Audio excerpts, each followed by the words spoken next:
So on our way back, there's this particular community, a town of over 25,000 people. We stopped there. We stopped. We were buying coconut water. You know coconut water, right? I love coconut water. So we were buying coconut water. Then when we eventually just start having conversation with the village people folks. So like I said, I'm I'm curious. I'm a curious. I ask so many questions. I want to learn about just people around me. So we were talking to them. Then that was when we came to understand that particular community they don't have any school, and the case has been that way for over 14 years. There is no school. The resources we have on Earth is limited, and the population of the Earth keep increasing. By 2050, we're gonna have 9 billion people on Earth. By 2050, the way at which we're using consuming plastic, by 2050, we're gonna have more plastic in the ocean than fish. Wow. You have these daring statistics, they line them for us. So how do you come about this statistics that you're talking about? Researchers, they're out there. Evidence. They're out there. You can read reports from the World Bank, UNDP, like they're out there. Okay. You can learn about these things. You learn about it. They are extremely scary statistics. You understand? But the question now is, we have the population of people on Earth is skyrocketing. You have the resources we have. The more people, the less resources you have. Imagine you are in the house with your family. You are 5. Then you have a bag of rice, a 25-kilo bag of rice.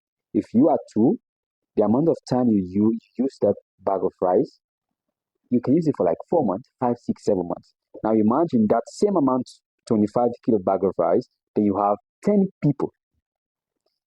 So basically, you just use that one bag for like 2 weeks or 3 weeks. You're eating every single day. So you understand? You come at the point where there is no food in the house anymore. You've exhausted everything. So now take that particular scenario into the world we live in. We have the resources. The resources are there. But we have way more people as compared to what? The resources. You understand? So the question is, how can we use the resources what we have sustainably in ensuring we leave something for the generation coming after us, and they themselves leave something for the generation coming after them. So that comes in their whole aspect of what? Eco-environment, safe environment. That ensure what we live amicably, we live in harmony with our nearest environment. You understand? That's interesting. So in your speech, you said that you started with the school academy. What is Yeah. it for? Is it football academy? I mean, what type of activities? So we currently, the academy is, this is a project that sits quite close to my heart. You get, we started this school back in 2023. Okay. So I went to Liberia. I was doing a research on my plastic business. I was doing a research on my plastic business. So I got there. So a friend of mine, we went to one of the town, just like we're moving from here, we go to some villages. So we went there. On our way back, I went to do some consultation with the stakeholders from that particular town. So on our way back, there's this particular community, a town of over 25,000 people. We stopped there. We stopped. We were buying coconut water. You know coconut water, right? I love coconut water. So we were buying coconut water. Then when we eventually just start having conversation with the village people folks. So like I said, I'm curious. I'm a curious. I ask so many questions. I want to learn about just people around me. So we were talking to them. Then that was when we came to understand that particular community they don't have any school, and the case has been that way for over 14 years. There is no school. There is no school. Zero school. 25,000 people. Over 25,000. And there is no school. There's no government school. Nothing. So the funny thing. Not talk of preparatory school. The funny thing, if the kids want to go to school, they will have to walk like 45 minutes or an hour to the nearest town to attend school. Wow. That was the scenario we find ourselves. It was so disheartening. Then one of the kids saw my phone and was like, "What is this? What is this?" She was looking at my phone. I was like, I look at my dude. I was like, wait, is this thing still happening? I'm telling you, bro. Like it was disheartening. And that place must be a village. Like it was so sad. So I was like, okay, this is the thing. So we left. I went back. So I went back. I was really pondering over it. I was really thinking about it. My friend as well. So my friend flew over to Rwanda. We flew over to Rwanda. When that was when we sat down. I was like, we can do something in that particular town. We can do something in that particular town. So that was basically the idea of the entire school project. So what we're doing in the particular town is we want to decentralize access to education.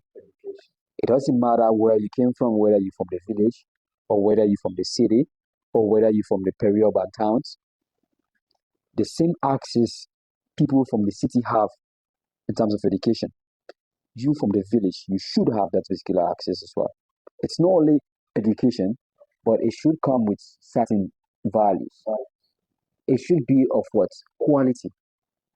So we are not just teaching kids, but we are what? Teaching them skills. We're teaching them things that are relevant to the world today. The world is constantly evolving. We have AI, we have technology every single day. We have a new update of the world we live in. But we still have communities that are not up to date with the trending ecosystem around the world. So we bring in that particular ecosystem to what? The layman. Oh, by the way, the town, like I said, over 25,000 people. In that particular, you have refugees, you have entirely displaced persons. Like it's a poverty-stricken community. So not cutting, but looking at how you are describing the community or the village or town, the school must be free. Absolutely. So the model we do is we implement the hybrid tuition fee system.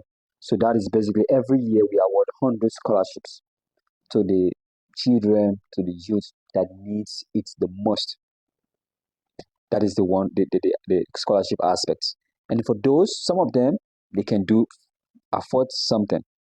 So we just charge them a fee of what? $15 to $20. And that particular fee goes again to these children. And that's $15 we sew their uniform, get their books. That is what it goes for. And as well, managing operations. So the point of that particular model is you can't always rely on external funding. There are partners there, of course, who are always helping.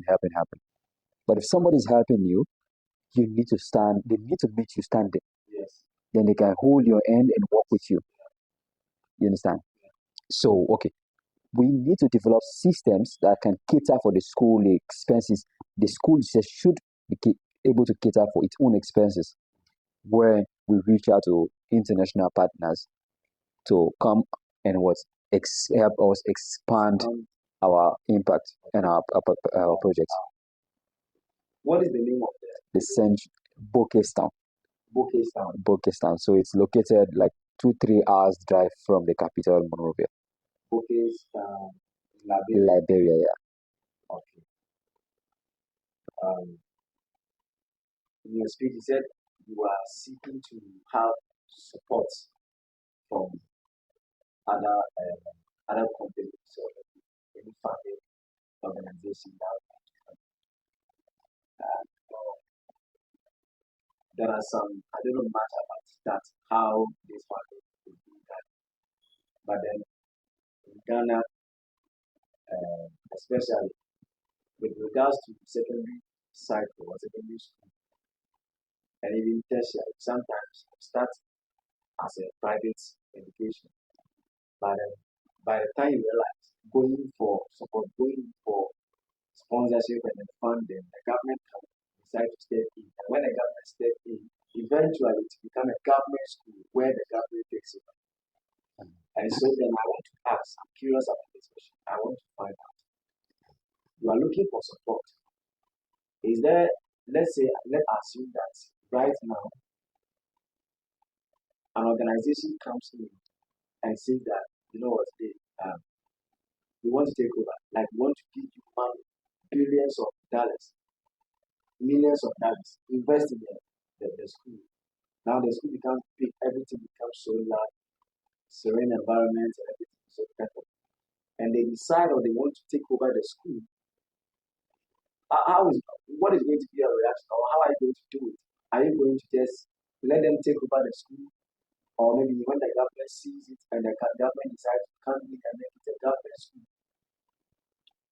Have you thought of this? Yeah,